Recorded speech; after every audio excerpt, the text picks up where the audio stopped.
E të dashur, me që aku rikëthujem me misafirin e parë për ditën e sotshme dhe unë kam të ftuar drejtorin e festivalit Lyra Fest 2025, i cili mbahet për 7 vit radhasi, është festivali këngës popullore dhe qytetare dhe këtu afër meje ftoj drejtorin e këtij festivali, zotëri Emin Sali. Përshëndetje dhe mirë se erdhe në studion e emisionit tonë Vikend. Përshëndetje. Është natësi të kemi të ftuar për të 7-ën herë të flasim për këtë festival tradicional. Po.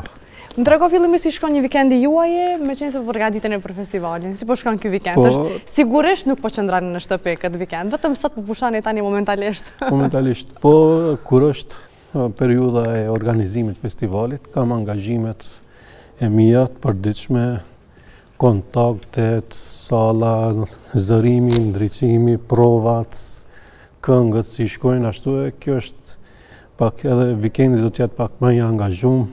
Po besoj që do t'ja dalim. Vetë se ka filluar sot vikendet i angazhuar, ka mbetur vetëm edhe 2 ditë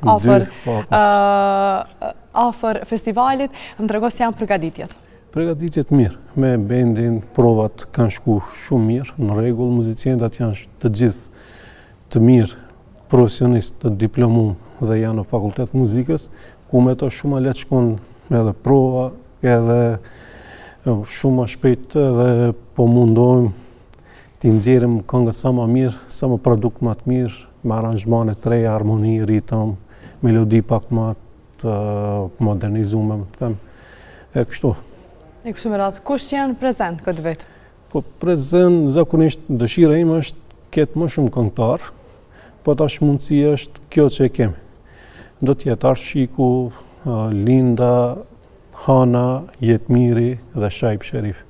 Okej. Të do të jenë 5 këngëtar që do të performojnë natën e festivalit. Që mbahet me 13 maj, që i bie të martën. Të martën, në ora 8 në mbrëmje së 20 në mbrëmje, në qendrën kulturore informative, saloni 19-19, hyrja është falas, janë të mirë së ardhur të gjithë.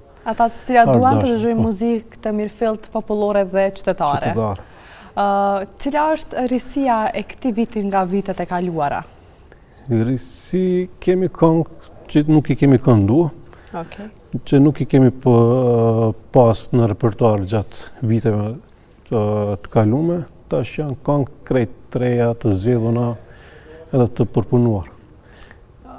Është interesant sepse transmetohen drejt për së drejti. Po, gjithçka është live, orkestra, këndimi. Dhe kjo është interesante e këtij festivali, dhe që e mban gjallë për kaq vite me radhë. Po normal, festivali këtë ka, duhet jetë, interpretimi duhet jetë i gjallë live. Kjo e jep edhe emrin e festivalit. Edhe për aty nuk është edhe secili që mund të merr pjesë aty, se faktikisht në festivalit ka trem, ka emocione, publiku ato edhe çdo këngëtar nuk mendon një herë që thotë po, pastaj jo. Kështu ja mendon 3 herë që do të merr pjesë, sa do të merr ajo. Ose jo. Po, se është pak me përgjegjësi, se si do del, mund të dështon ose mund të del shumë mirë nëse këndon mirë, por ato është pak një festivalet që janë live pak janë më të emocionuar gjatë interpretimit të këngëtarëve. Se vetë edhe unë si instrumentist kur kam qenë si student edhe si nxënës shkollë të mesme të muzikës, kur kisha koncert me piano, kisha një farë lloj emocioni. Edhe pse disha veprën, prapë emocionet e japin vetën. Patjetër, është me vërtet kjo. Më trego sa i përket ndihmës financiare keni nga ana e institucioneve për këtë vit? Vetëm nga Ministria e Kulturës, për dallim nga vitet tjera, këtë vit është shumë më dobët se sa viteve tjera. Normal, dëshira ime është të jetë pak më madhështore, ta realizoj në teatrin kombëtar shqiptar, të kem një formacion të orkestrit pak më zgjerum, të kem më shumë këngëtar, të bëj më shumë promovim të festivalit këngëve, po sipas mundësisë ashtu edhe puna. Ashtu edhe puna. Që në kupton si vjet është buxheti më i ulët nga vitet e kaluara. Si arrini ta menaxhoni këtë pjesë? Po nuk është edhe aq lehtë.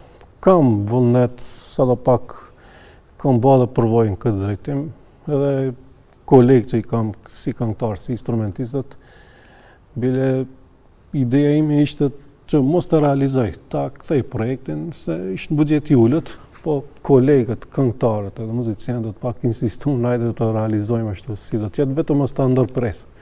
për ata është obligim i madh, përgjegjësi e madhe, stres i madh.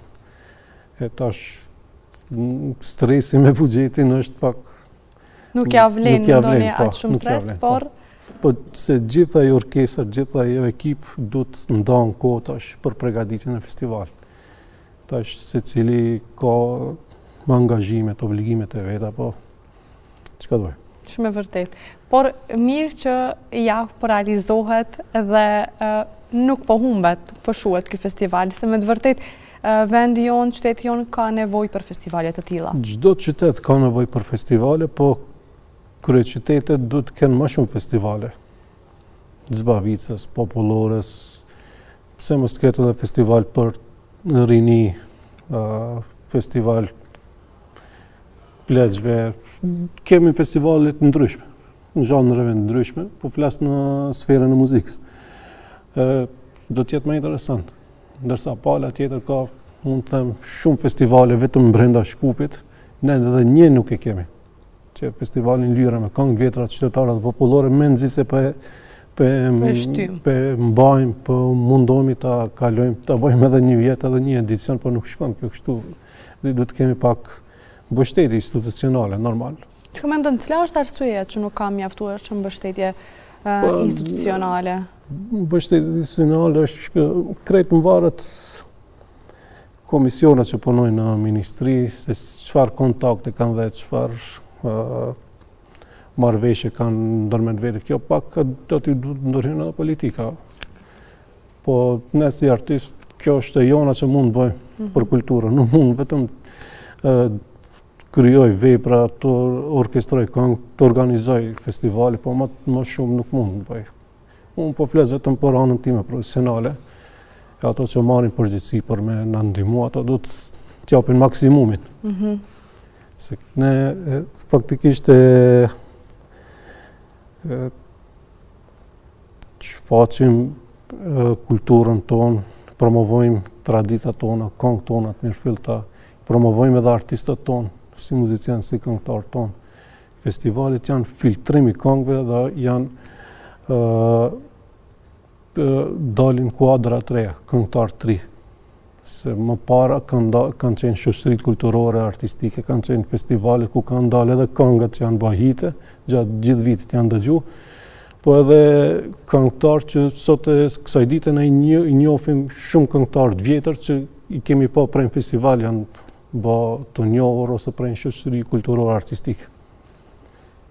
Këto janë festivalet, filtrim i muzikës mirë, pastër. Festivali bën filtrimin e muzikës.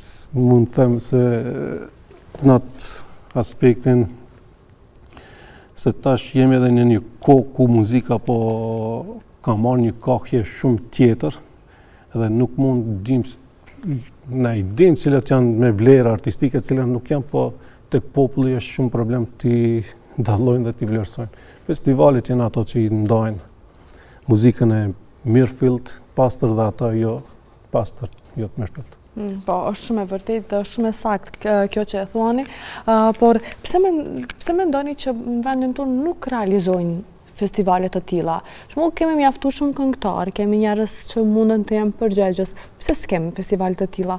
Mungon përgjegjësia, vullneti, motivi?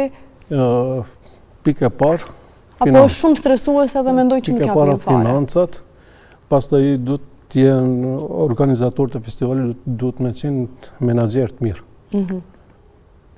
Ai që e menaxhon mirë festivalin, ai nuk pa i zgjen edhe kompozitorët, orkestrues, tekstshkrues më të mirë i merr dhe bashkëpunon me to.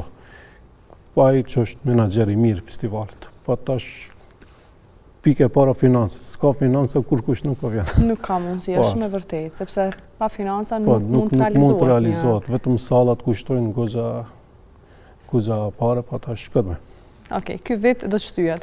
Në këtë festival mund me qenë pjesë kushdo që pëlqen muzikën e vjetër popullore. Po hyrja është falas, janë të mirëseardhur gjithë kush ka dëshirë të merr pjesë, të ndëgjon këngët e bukura. Festivali është revijal, nuk është garus. Besoj që do t'ja dali mirë, do të kënaqë publik. Patjetër. Atër festivali mbahet të martën me 13-in në Kic. Të gjithë ju të cilët jeni të interesuar që të jeni pjesë e këtij festivali për të ndjekur këta këngë të bukura qytetare dhe popullore, të vjetra, mund të jeni pjesë e këtij festivali, është 1 orë. Argëtoheni paksa, besoj që do e riktheni atë energjinë pozitive të qytetit brenda jush dhe 1 orë do e relaksoni kokën tuaj duke qëndruar, duke dëgjuar muzika të bukura. Emin, unë falenderoj shumë që ishe pjesë e emisionit tonë Vikend, ju uroj suksese juve, punë të mbarë dhe të palotshme, dhe 2 ditë kanë mbetur deri në festival dhe shpresoj që të dalë pikërisht ashtu siç edhe keni planifikuar, dhe pse nuk dyshoj. Faleminderit shumë për përkrahjen. Shpresojmë t'ja dalim, si është më mirë. Edhe nuk dyshoj në këtë aspekt. Faleminderit shumë që ishit pjesë e jona. Të dashurinit, kjo ishte sa i përket bisedës, neve tani do të shkëputemi për disa minuta, do të rikthehemi sërish në studio.